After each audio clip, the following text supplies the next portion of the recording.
You're listening to Where We Are, a weekend conversation on faith, politics, family, and culture, hosted by me, Michael Ware, and my wife, Melissa. We bring our wide-ranging experiences in politics, ministry, and nonprofit life to bear as we discuss the issues of the day. On this week's episode, we'll discuss President Biden's State of the Union. You're listening to Where We Are.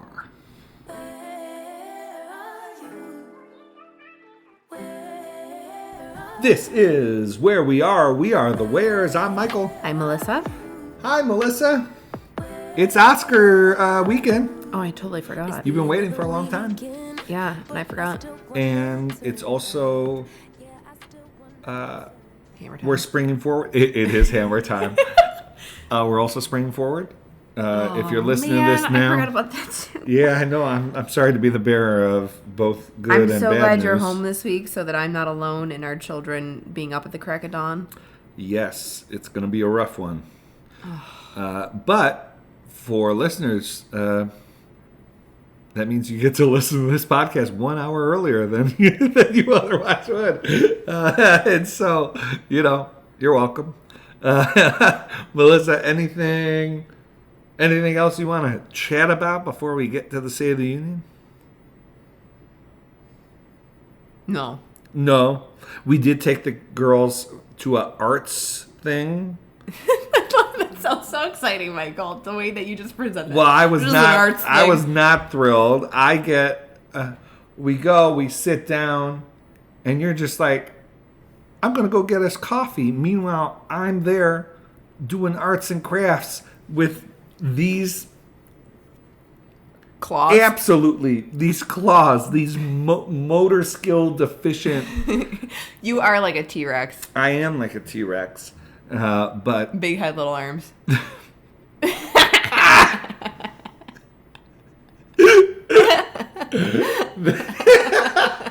and sharp teeth.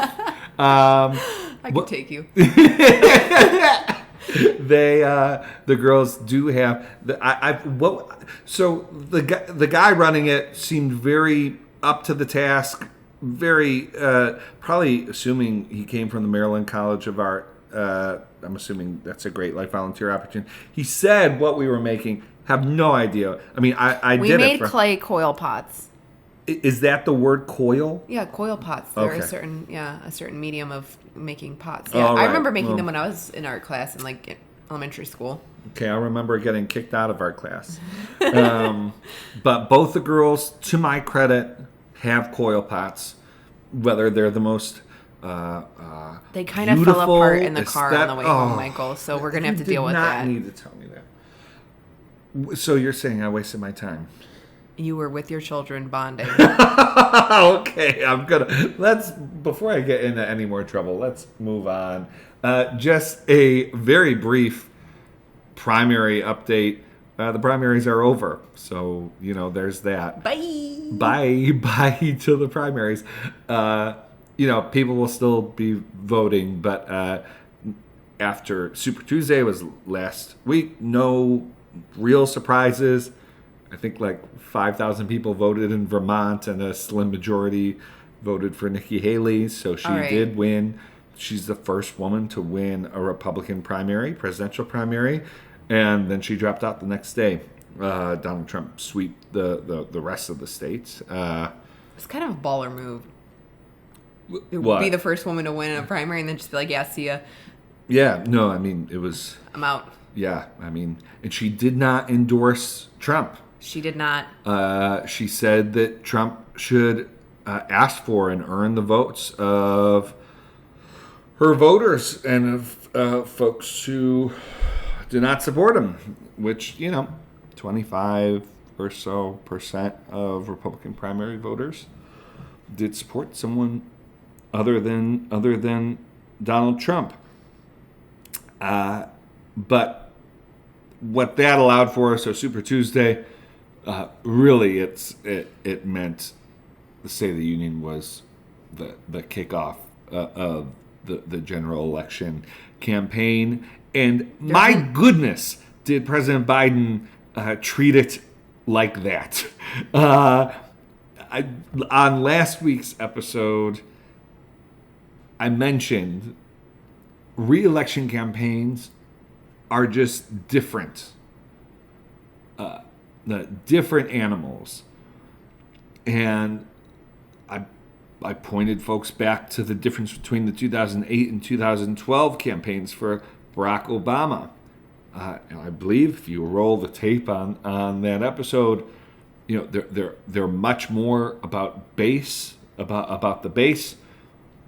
In 2012, Barack Obama had a more populist economic message, and those two things held up in this State of the Union. Before we get any further, Melissa would love sort of your opening thoughts on President Biden's State of the Union speech. What task do you think he had before him, and do you think he accomplished it? Well, as I've been saying for 2 months, his major task was to get people to, at least his base, back in his court, especially with Gaza and Israel and the age debate. And I said, the age problem is his most major problem, and that his team had to figure out a way around the age problem. And it looks like with this speech, because now we have a new ad that was released Saturday, that basically takes the same argumentation on how his team has now decided that he will address his age, and it is actually straight on. It's basically admitting, yeah, I'm old. Yes, I was born before, World War II. I come out of that era. He was very blunt and straightforward that he knows what people say about him, and that actually his age is an asset. His age gives him experience. His age gives him wisdom. It's a tried and true type of way of addressing a major problem in politics, which is just about talking about it head on rather than going around it, coming up with like these fluffy arguments or coming up with roundabout arguments or not addressing it at all, which, his team has been kind of doing, which was not addressing it at all. They've pivoted, and so far the response in, traditional media, on TV, what I've seen all the chatter on Twitter, is that it did energize a ton of people. And they also told him, be energetic during that speech, and he used volume, he used gestures. Unusually, he responded back to hecklers, which that is not typical. And so I think from that perspective, my biggest takeaway, or the thing that I immediately noticed within a good 10 minutes, was they were pivoting to a new tactic. And then by the end of the speech, when he began to address his age and, talked about, where his wisdom and his experience comes from, I thought, okay, here it is. This is the key, the sort of the ultimate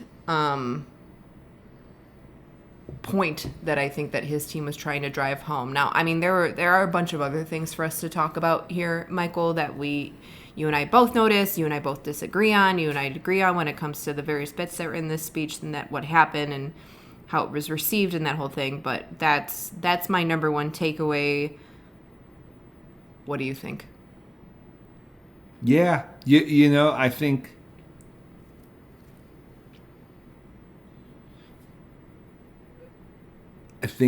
the base and certainly sort of Democratic commentators are charged up. He gave them something to advocate for, and I'll be interested to see what polling looks like next week. I think I'd be if I was the campaign, I'd be really concerned if there wasn't a bump in the polls. Right, I think one of the questions looming over this race is just how many persuadable voters are there. But I would expect to see, especially, last week we talked about that New York Times poll. Again, that was just one poll, but let's say that those numbers were solid. You would think the speech would result in bumping up those numbers among some of the core base constituencies among Democrats.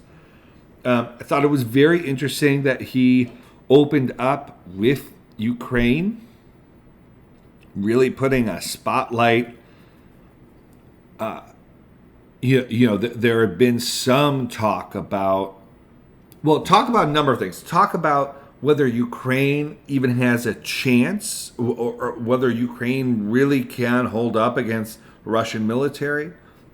President Biden reaffirmed his belief that Ukraine could defeat Russia. So that was news. I had been hearing among foreign policy experts on the record, and then especially on background and in personal conversations, real concerns about Ukraine develop over the last 2 or 3 months. So that was significant. The fact that there's been all of this fighting for Ukraine funding in Congress has basically been taken up a month plus of the work of Congress. The fact that he put a spotlight on that process continuing and sort of putting an emphasis on Congress delivering on Ukraine aid, that's interesting and really puts it puts an onus on him to deliver, puts an onus on Democrats to stick with it, and obviously he's trying to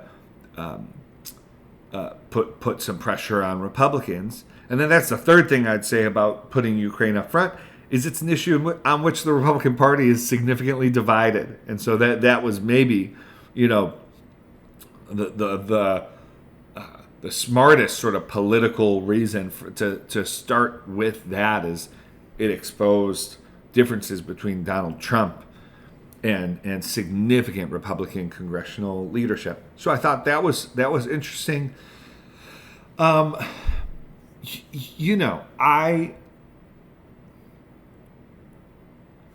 personally, I can't say I liked the speech. It wasn't. I mean, Biden has always just been a very different orator than Barack Obama, for instance, or even Bill Clinton. He's not as interested in making sort of intellectual or philosophical arguments. There's not a lot of nuance in this State of the Union. Not a lot of, in terms of argumentation, not a ton of surprises. So, the speech just wasn't for me. I do think that there were aspects of Biden that were cutting. I mean, you got the sense that the antagonism that sort of continued to build throughout the speech with a group of Republicans who are not shy about speaking out and jeering President Biden in a way that would have been deemed extraordinary 10, 15 years ago. Remember when Congressman Joe Wilson shouted, "You lie," during President Obama's State of the Union, and it was. I mean, the room was sort of stunned. We're so far away from that. Some member shouted out that President Biden was a liar, and it was barely a note. I mean, it was just, and so the Republicans jeering, the fact that President Biden seemed to be baiting them into jeering, and then having these sort of sarcastic sort of replies, it built up this sense of real antagonism that in many ways reflects the state of our politics right now. I think what I'd say, Melissa, is the last comment.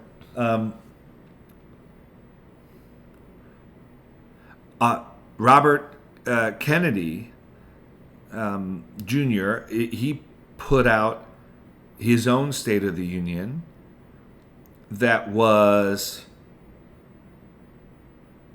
did have nuance, did call for sort of a common American sort of tackling of challenges, did have more sort of philosophical elements and did, have critiques for both the right and the left. It's going to be interesting to see if, the Biden campaign, at least tonight. Now, I think as we get closer to the general, there will be a season in which they're talking more about sort of bipartisan accomplishments, getting legislation through Congress. There will be some kind of pivot towards the center, to be sure. But I do think, to the extent that this State of the Union was a model, it suggests a more antagonistic primary. It suggests a primary in which President Biden is really driving a stark message against Republicans, and particularly against Trump. I mean, clearly he's very clear he's running to defeat Trump. And it's going to be interesting to see if how successful that is. And RFK is going to be, I don't know if he's going to get on the ballot. I don't know, how significant a figure he's going to be as this goes on. But it seems like RFK is going to be running something of a shadow campaign to Biden, sort of a campaign of what could have been, and it's just going to be interesting to have those those contrasts. I mean, in some ways, RFK's video was somewhat reminiscent of Biden's 2020 campaign, but as I said, and as I started, and I'll close here, you can't run a re-election campaign the same way you ran the campaign to get in office. And so, yeah, Melissa, those are my thoughts. I think his speech was successful in a way. I do wonder. The question is, are there enough votes in the Democratic base to defeat Trump? And I think Biden's hoping that turning out the base plus winning independent women in particular will be enough, and we're gonna watch very closely and see how that develops. Yeah, I mean, speaking to your, because I have another point that I'd like to make as well, but speaking to your very last point, yeah, I think his it was around, I'd say, a lot of the bulk of his economic messaging, which was highly connected to unions, highly connected to corporations paying their fair share. And then he connected all of that of, if corporations pay their fair share, that I'm going to be able to pay for all kinds of social programs for this country, like childcare, like paid leave, persons with disabilities being able to actually afford home care, like all kinds of things. He connected a lot of stuff that, yes, like independent women being able to not just hear about like the typical like sort of like populist message of like, oh, corporations should pay their fair share, and Biden saying, I am a capitalist, but they shouldn't be paying 8.25% while everybody else who's working in America is paying far more than these corporations and the wealthy and so on and so forth. I did see quite a bit of that was a sort of section that was a bit less polemic, I would say, and potentially shooting for people beyond the base and more into independent voters. One of the other things that I wanted to say as well, like the second thing that was most noticeable to me, and it's connected to, you already mentioned it, Ukraine actually being the very first thing that he talks about, Ukraine and NATO. Me, I'm a Europhile, so of course, like, I'm very happy that he started off with foreign policy. But isn't it so interesting to you, Michael? At least it was to me. And I was texting with a friend who actually, when it comes to like Israel and Gaza, she has quite a bit of expertise on it. And we were questioning, when would he actually address it? And as we got about halfway through the speech, and after, addressing Ukraine and, funding for Ukraine, funding for Israel has also been tied with the funding for Ukraine over the past couple of months in Congress. And the fact that that was taken out and Ukraine was the focus at first, and then Israel and Gaza was finally mentioned about 75% of the way into the speech, came after a ton of other issues. So I was saying to my friend, this feels like a punishment towards Israel in some ways, like a sort of warning that, you are not showing up as one of the top issues right now, that I'm not talking about, funding for you, and focusing in on the humanitarian issues that are going on in Gaza. And then right after, and I didn't know about this until about a day after this, too, but on the floor when the president was walking around, greeting everybody and their cousin, he was talking to Senator Michael Bennet of Colorado, and Secretary of State Antony Blinken and Transportation Secretary Pete Buttigieg were standing in like a little group, and Senator Bennet was urging the president to keep pressing Prime Minister Netanyahu on because of the growing humanitarian concerns in Gaza, and then Biden responded on a hot mic saying, I told him Bibi is the nickname for Netanyahu, I told him Bibi, and don't repeat this, but you and I are going to have a come to Jesus meeting. Again, all of this together, I also found that this part of the State of the Union very interesting and as well, because I know that a lot of the complaints about the State of the Union was that it was very partisan, very polemic. I mean, I'll leave that. That's not an argument for me to make. What I want to say is that on the foreign policy side of things, it was amazing how much he used the SOTU as a sort of foreign policy instrument in the sort of diplomatic machinations that are going on right now in a very active live conflict that the United States is very much embroiled in the middle of. Yeah, no, I think that is interesting. I mean, overall, it was a policy heavy SOTU.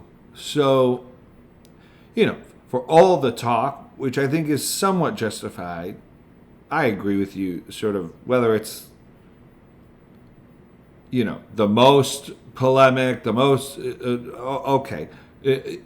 For all the talk about how political and electoral the State of the Union was, he also crammed a ton of policy into it. And for those who, want a politics that is about ideas, that is about the work of governance, there was a lot here. Housing, as you mentioned, corporate taxes, a whole range of student loans, whole range of policy items came up and were advanced in this State of the Union. And one of the things that happens as well, specifically with the way that the State of the Union was constructed, and again, it was kind of like one policy hit after the other, is that what it does is it implicitly draws a contrast with who Biden is running against for a second time, and what sort of one of the the complaints, the attacks that even Republicans have had about Trump and his campaign is that there really are no when he ran in 2016, there wasn't a lot of policy ideas. In 2020, it wasn't again, and right now he did launch a bit of like a policy platform at the very beginning about a year and a half ago, but he hasn't really returned to that. But a lot of people have been asking, like, why is the Republican Party sort of void of these big policy platforms? And for Biden, it's drawing a very implicit contrast of like, okay, they're missing ideas and I've got them all over here. Here's a huge basket of them and how I'll get them done.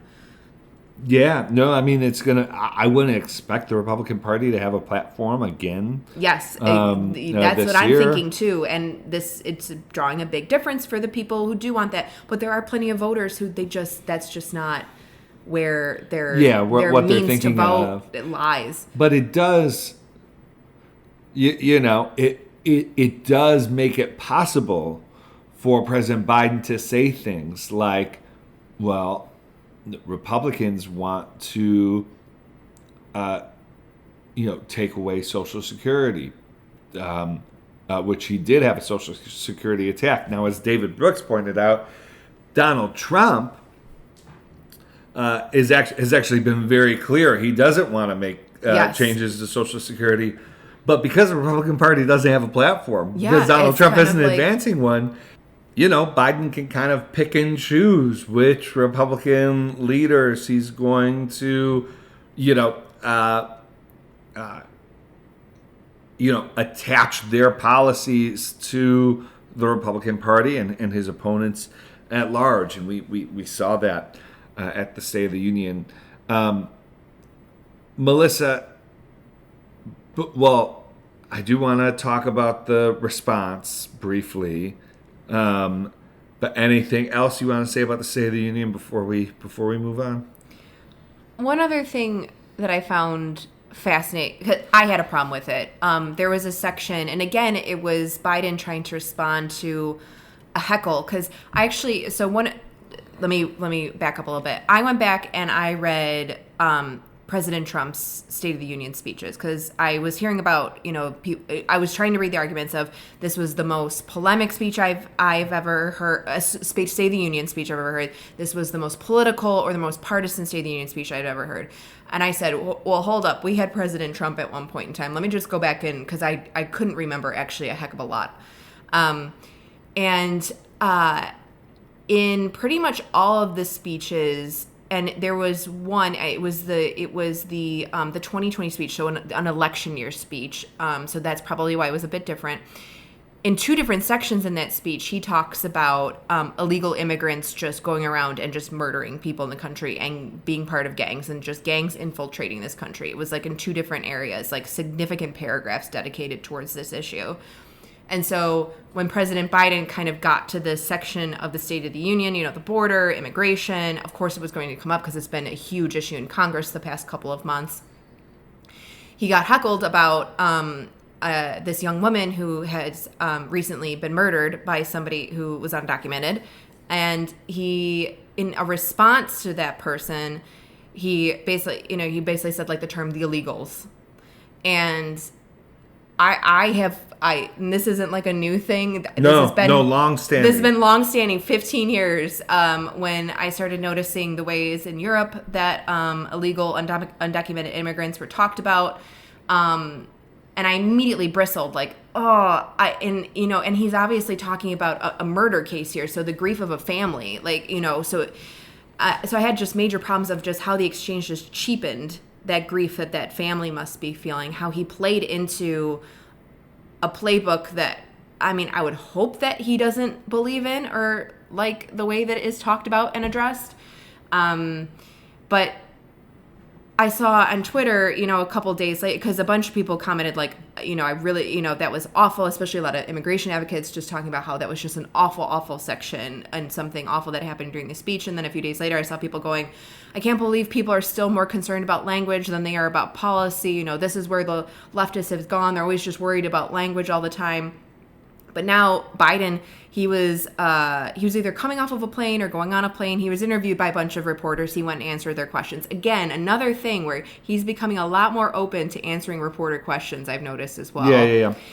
He was asked about it, like, do you regret it? And he basically said, I should have called them undocumented. He had a much clearer response. Yes. He, I think, he sat down with Jonathan Capehart for an interview that's gonna air on Sunday, and he did backtrack.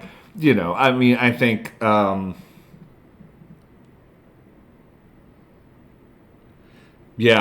this particular undocumented immigrant did a big illegal murdering someone. I do think I do think there are these sort of structural linguistic sort of issues. Yeah, I do think it is a political. At the very point that Republicans are trying to say Democrats aren't concerned enough and about this problem, and it's resulting in, and of course, and we're going to talk about this when we talk about Senator Katie Britt's response. Republicans are, let's say, not being.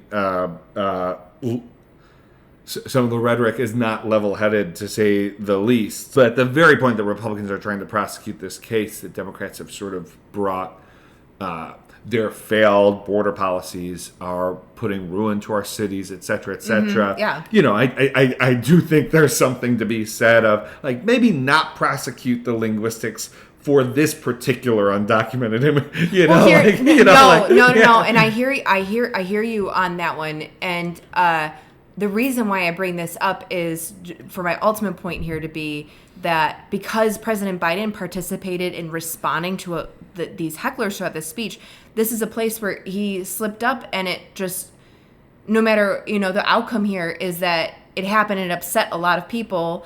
And then for the people who are like, why are we arguing the linguistics I don't know. now? Yeah, I don't know. I don't know who it upset. Other than some, but I think that the real problem is what you're saying, which is it resulted in several days of him being asked by reporters, yes. of him having to see press releases from groups, and then him being forced to respond. And then further burying Democrats in this narrative that they only care about language and linguistics, that they don't actually care about what's going on in the country. Yes. That's the ultimate point that I'm making. No, exactly. That's why I'm bringing it up. Yeah. Yes, I bristled at it. I'm very uncomfortable with it, but like the actual issue at hand was about like a murder. So like I am not going to be the Democrat who argues about the language and linguistics right now. But he participated in sort of giving it back to the hecklers. And it's one of those things where when it's the president of the United States, sort of responding, eye for an eye kind of thing, this is where like going above the fray would have really helped. Not just from like the sort of, the sort of, trying to create more unity, trying to be above the fray, but just like the health of our politics, that should not be a part of like future strategy. We should not normalize it, is what I'm saying. Yeah. I think that's a good point. Let's talk briefly. Senator Katie Britt, who I've said for years now, to keep an eye on her as a running mate. Now it's conventional wisdom. She was handed the toughest job in politics, which is doing the State of the Union response. I think, look, here's my point of view. There were some weird things about the speech. I think her presentation was sometimes difficult to take seriously from my perspective.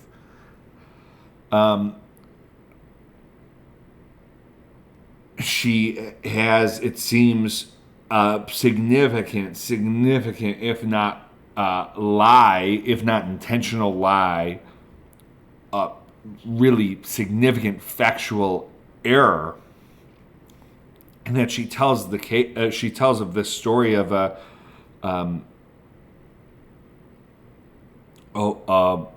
woman who was suffered sexual violence. The implication being that it was in the U.S. As a result of immigration. And during the Biden administration. Turns out it happened decades ago and not in America. So it had nothing to do with Biden's policies, had nothing to do with American border policies. So that's just like one example of this sort of Republican attempting to sort of put a spotlight on the border and make that the leading political issue, and not even having their facts together. Senator Britt, here's what I will say. I think the speech was not aimed towards political commentariat. I think that I would just have my eye on the fact that Democrats are as concerned about Senator Britt's potential as they were about Senator Rubio's. And it's actually interesting, the parallels here, just how dogged the response is, and how how truly like malicious some of the commentary It was so malicious. I mean, here's the thing. I do think that it was strategic of them. Like, we know who it was directed towards. It was directed towards suburban women voters. Like, that, for Republicans, like, that would be, like, a reason why to put her in the kitchen, why to pick her in general. Yeah, But here's the thing. No. Here's the point I'm about to make. Is that they knew that Democrats would spot that immediately. Right. And they knew that Democrats would be malicious about the fact that, Republicans placed her in a kitchen. They made her look like a trad wife. And, they made her do, like, the sort of, like, weird acting breathy delivery of it. And then, you saw the Handmaid's Tale comparisons immediately. And then people were editing the video to make her look like a handmaid from the show Handmaid's Tale, which is what, HBO? Whatever. For those of you who do not know what it is, it's a TV show. And I thought, Democrats. And a book. Sorry. Oh yes, Margaret Atwood. I'm sorry. I'm so sorry to like people who like love that book. Very apologies. But Democrats were, especially online, were playing directly into the hands of, like, they knew that that nobody would be able to help but to make those comparisons and just say, like, this is what Republicans think of women, that they just belong in the kitchen, can't believe it. And it's just like, oh man, you're just playing right into it. And just critiquing everything about how it looked and the presentation, and rarely hearing anything about the substance of the speech in terms of the response. Yeah, I mean, I think Democrats were... the response was very dismissive, and I don't know. I'd be interested to know.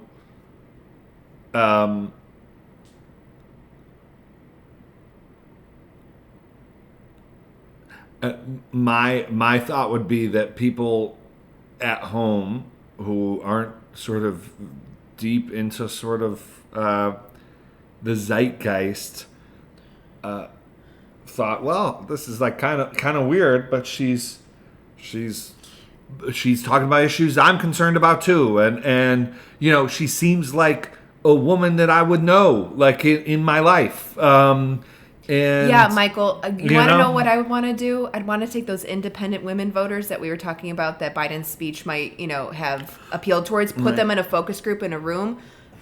Show them both speeches, so too, and Senator Britt's response, and then show the punditry talking about the response to both, and especially Senator Britt, and especially talking about all like the malicious sort of things that were being said. I would love to test that. Yeah, I mean, so I don't think it was a great response. I think it's hard to give a great response. It's but. Man, Democrats need to be really careful playing these culture war games. They got to be really careful about dismissing voters and their concerns. And I'd be, if I was Senator Britt, I wouldn't sort of back away quietly from this. I'll be very interested to see how she sort of responds and follows up. One thing sort of related to both the State of the Union and the response, we haven't talked about this, Melissa, yet. Senator Britt did speak to IVF and suggest that Republicans supported IVF. No response at all on abortion, even though she and the Republican speechwriters in it knew that President Biden was going to focus on Dobbs, focus on Roe. It is quite telling. Again, I want to say Republicans haven't learned the lesson from what happened in 2022, which, just as a reminder, in the midterm elections, history would have suggested Republicans would have performed a lot better than they did, but the numbers are quite clear. The abortion issue helped Democrats, and there was talk about Republicans, not having an answer during the 22 midterms, hoping that the issue wouldn't be as influential, but it was. It seems like they still don't have an answer and don't want to give an answer. They do not want to give an answer, Michael. I think what they hope is that outside groups will speak to the Republican base about how extreme Democrats are on abortion. Well, the politicians can get away with not speaking to it at all. The IVF issue sort of put a bit of a wrench in that, and that now Republicans feel apparently like they need to not allow for attacks against them on IVF to stand, and so they're saying they support IVF, still don't have much to say about abortion. It's going to be really, I don't know how sustainable it is to have a campaign in which Democrats, it's a top 2 issue for them on the stump. President Biden, who historically has been reticent to talk about this issue, it was arguably the number 2 issue he raised in the State of the Union.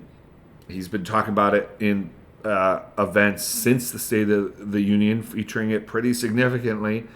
I don't know how sustainable it is for Republicans to not have an answer to give here. And who knows what Donald Trump is going to do here if as this conversation continues. I continue to think that Donald Trump will do whatever he thinks he needs to do to be successful or to improve his chances of being successful. And so that's going to be interesting to watch. He certainly doesn't have much to take from current Republican leadership, other Republican leadership, on how to address the issue. He's sort of the standard bearer and the person who will set the course on how Republicans respond to these democratic attacks on the issue and promises to restore Roe and all those kinds of things. But we've talked a lot about independent suburban women on this podcast. On this episode, it was pretty clear they were a big focus of both Biden and Britt. Trump and Republicans generally, I think, are going to have to give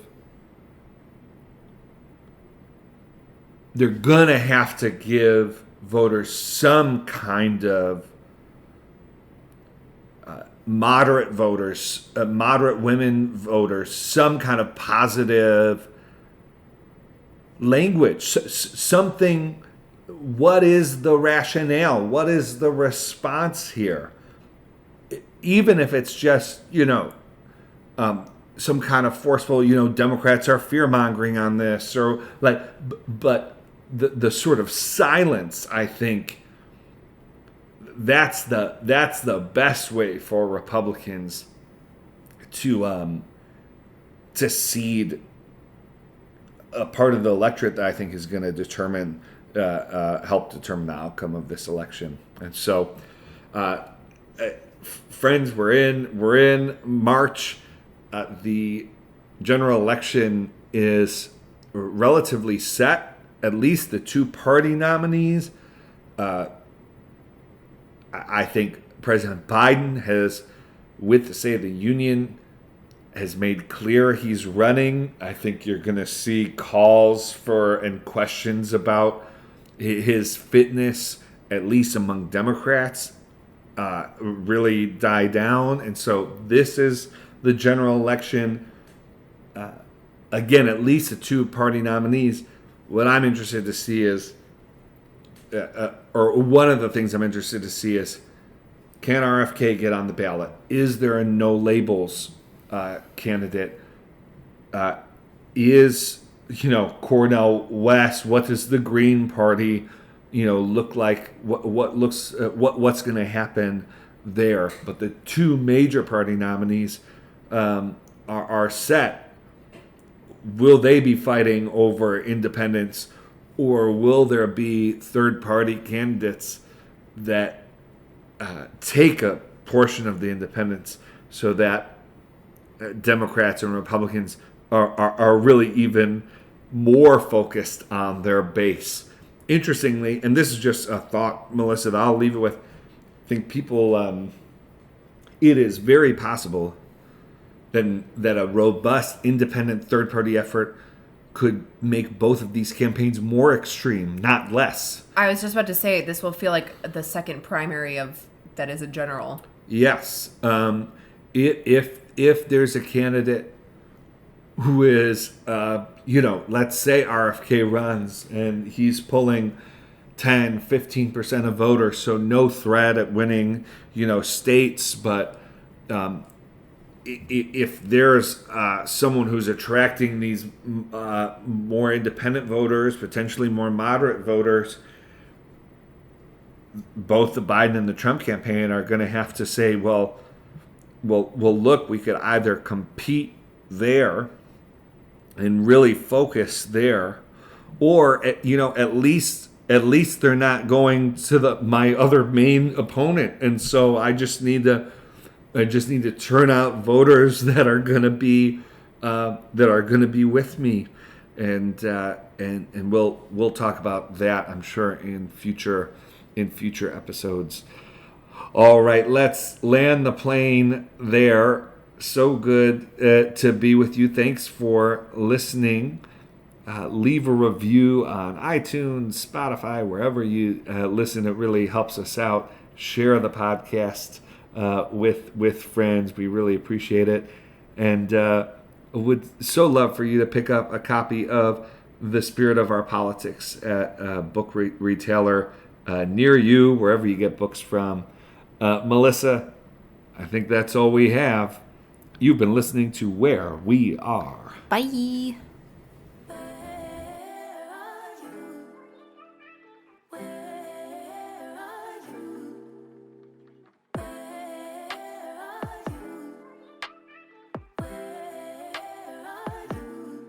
It's the end of the weekend, but I still wanna turn up. Yeah, I still wanna turn up. All I want is to go again, but you ain't picking your phone up. Why you messing my head?